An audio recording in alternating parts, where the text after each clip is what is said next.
Pada kesempatan kali ini, kita akan membahas tentang implementasi wawasan Nusantara. Sebelum itu, kita harus mengetahui fungsi dari wawasan Nusantara. Fungsinya yaitu sebagai pedoman, arah, dan tuntunan bagi perjuangan mencapai tujuan nasional.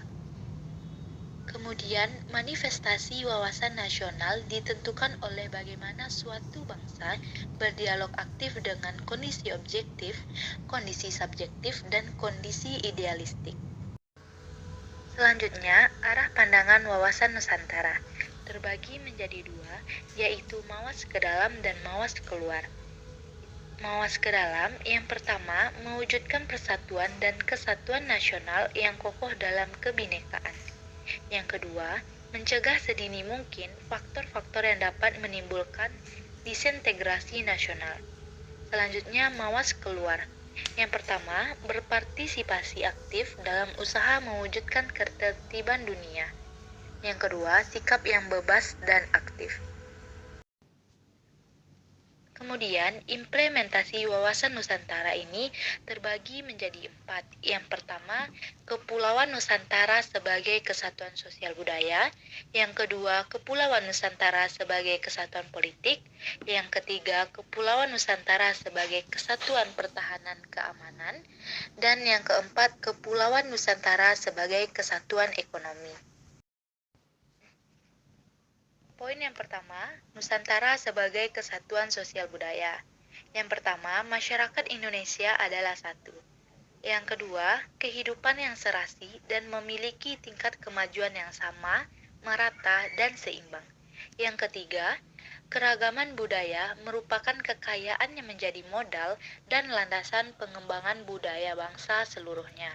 Yang keempat, kebudayaan Indonesia hakikatnya satu.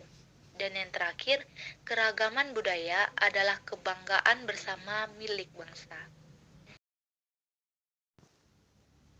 Beberapa hal yang perlu diperhatikan dalam kehidupan sosial budaya yaitu: yang pertama, mengembangkan kehidupan bangsa yang serasi antara masyarakat yang berbeda, dari segi budaya, status sosial, maupun daerah. Contohnya, dengan pemerataan pendidikan di semua daerah dan program wajib belajar harus diprioritaskan bagi daerah yang tertinggal. Yang kedua, pengembangan budaya Indonesia untuk melestarikan kekayaan Indonesia, serta dapat dijadikan kegiatan pariwisata yang memberikan sumber pendapatan nasional maupun daerah. Contohnya, dengan pelestarian budaya, pengembangan museum, dan cagar budaya. Poin yang kedua, Nusantara sebagai kesatuan politik. Wilayah nasional dan segala kekayaan di dalamnya merupakan ruang hidup dan milik bersama. Bangsa Indonesia yang beraneka ragam merupakan kesatuan yang bulat dalam arti seluas-luasnya. Secara psikologis, bangsa Indonesia harus merasa satu, senasib, sepenanggungan, dan satu tekad untuk mencapai cita-cita. Pancasila sebagai satu-satunya falsafah dan ideologi yang membimbing bangsa Indonesia mencapai tujuan.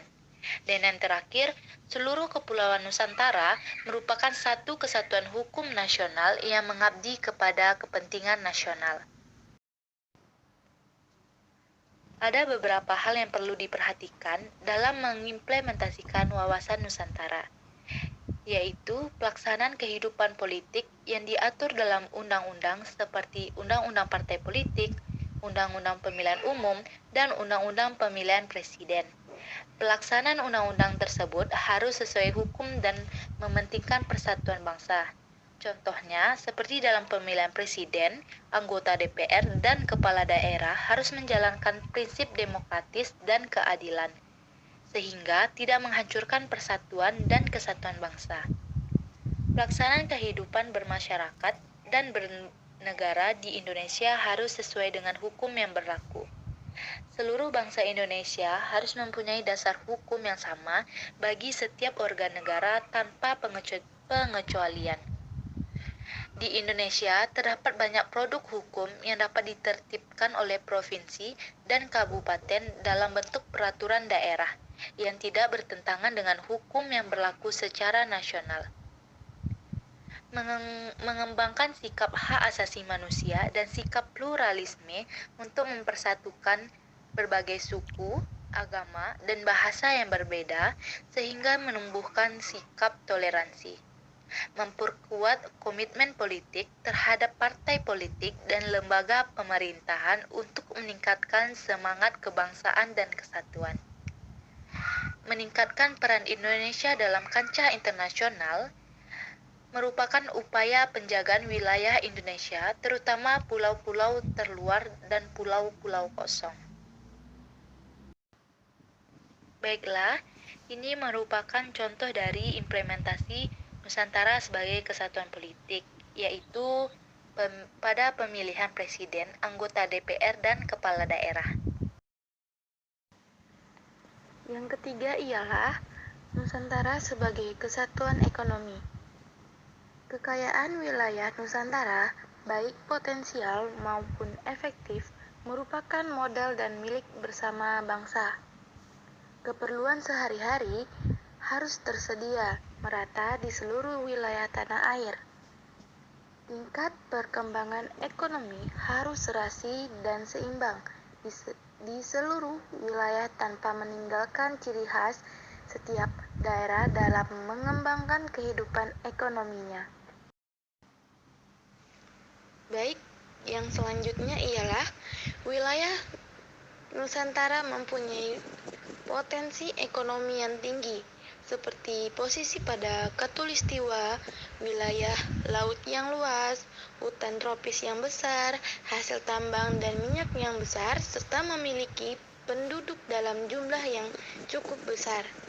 Oleh karena itu, implementasi pada kehidupan ekonomi harus berorientasi pada sektor pemerintahan, pertanian, dan perindustrian. Pembangunan ekonomi harus memperhatikan keadilan dan keseimbangan antar daerah. Oleh sebab itu, dengan adanya otonomi daerah dapat menciptakan upaya keadilan ekonomi. Pembangunan ekonomi harus melibatkan partisipasi rakyat seperti dengan memberikan fasilitas kredit mikro dalam pembangunan usaha kecil. Yang selanjutnya ialah Nusantara sebagai kesatuan Hankam.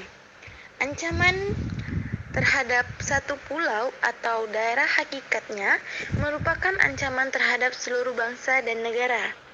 Membangun kesadaran dalam rangka pembelaan negara. Yang selanjutnya, membangun TNI profesional merupakan implementasi dalam kehidupan pertahanan dan keamanan. Beberapa hal yang perlu diperhatikan dalam kehidupan pertahanan dan keamanan yaitu yang pertama, kegiatan pembangunan pertahanan dan keamanan harus memberikan keamanan kepada setiap warga negara untuk berperan aktif karena kegiatan tersebut merupakan kewajiban setiap warga negara seperti memelihara lingkungan tempat tinggal, meningkatkan kemampuan disiplin, melaporkan hal-hal yang mengganggu keamanan kepada aparat, dan belajar kemiliteran. Yang kedua ialah membangun rasa persatuan sehingga ancaman suatu daerah atau pulau juga menjadi ancaman bagi daerah lain. Rasa persatuan ini dapat menciptakan dengan membangun solidaritas dan hubungan erat antara warga negara yang berbeda di daerah dengan kekuatan keamanan. Yang ketiga ialah membangun TNI yang profesional serta menyediakan sarana prasarana yang memadai sebagai kegiatannya. Ini merupakan contoh dari implementasi Nusantara sebagai kesatuan Hankam. Yang selanjutnya ialah tantangan dalam implementasi wawasan Nusantara. Yang pertama ialah pemberdayaan masyarakat. Pemberdayaan masyarakat dalam arti memberikan peranan dalam bentuk aktivitas dan partisipasi masyarakat untuk mencapai tujuan nasional hanya dapat dilaksanakan oleh negara-negara maju. Kondisi nasional yaitu pembangunan yang tidak merata mengakibatkan keterbelakangan dan ini merupakan ancaman bagi integritas. Pemberdayaan masyarakat diperlukan terutama untuk daerah-daerah tertinggal. Tantangan yang selanjutnya ialah dunia tanpa batas. Yang pertama ialah perkembangan iptek yang dipengaruhi oleh pola sikap, pola tindak masyarakat dalam aspek kehidupan. Kualitas sumber daya manusia merupakan tantangan serius dalam menghadapi tantangan global.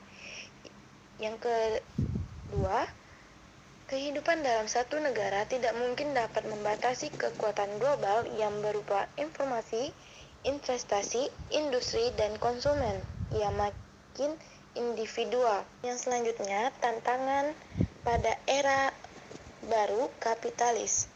Untuk dapat bertahan dalam era baru kapitalis harus membuat strategi baru yang keseimbangan atau balance antara paham individu dan paham sosialis. Di era baru kapitalis, negara-negara kapitalis dalam rangka mempertahankan eksistensinya di bidang ekonomi menekan negara berkembang dengan menggunakan isu-isu global, yaitu demokrasi, hak asasi manusia, dan lingkungan hidup. Yang terakhir ialah keberhasilan implementasi wawasan Nusantara. Wawasan Nusantara perlu menjadi pola yang mendasari cara berpikir, bersikap, dan bertindak dalam rangka menghadapi, menyikapi, dan menangani permasalahan kehidupan bermasyarakat, berbangsa, dan bernegara yang berorientasi kepada kepentingan rakyat dan keutuhan wilayah tanah air. Wawasan Nusantara juga perlu diimplementasikan dalam kehidupan politik, ekonomi, sosial, budaya, dan pertahanan keamanan serta dalam upaya menghadapi tantangan-tantangan dewasa ini. Karena itu, setiap warga negara Indonesia perlu memiliki kesadaran untuk yang pertama, mengerti, memahami, dan menghayati hak dan kewajiban warga negara serta hubungan warga negara dengan negara, sehingga sadar sebagai bangsa Indonesia yang cinta tanah air berdasarkan Pancasila, Undang-Undang Dasar 1945, dan wawasan Nusantara. Yang kedua, mengerti, memahami, dan menghayati bahwa di dalam menyelenggarakan kehidupannya memerlukan konsep wawasan Nusantara sehingga sadar sebagai warga negara yang memiliki wawasan Nusantara guna mencapai cita-cita dan tujuan nasional.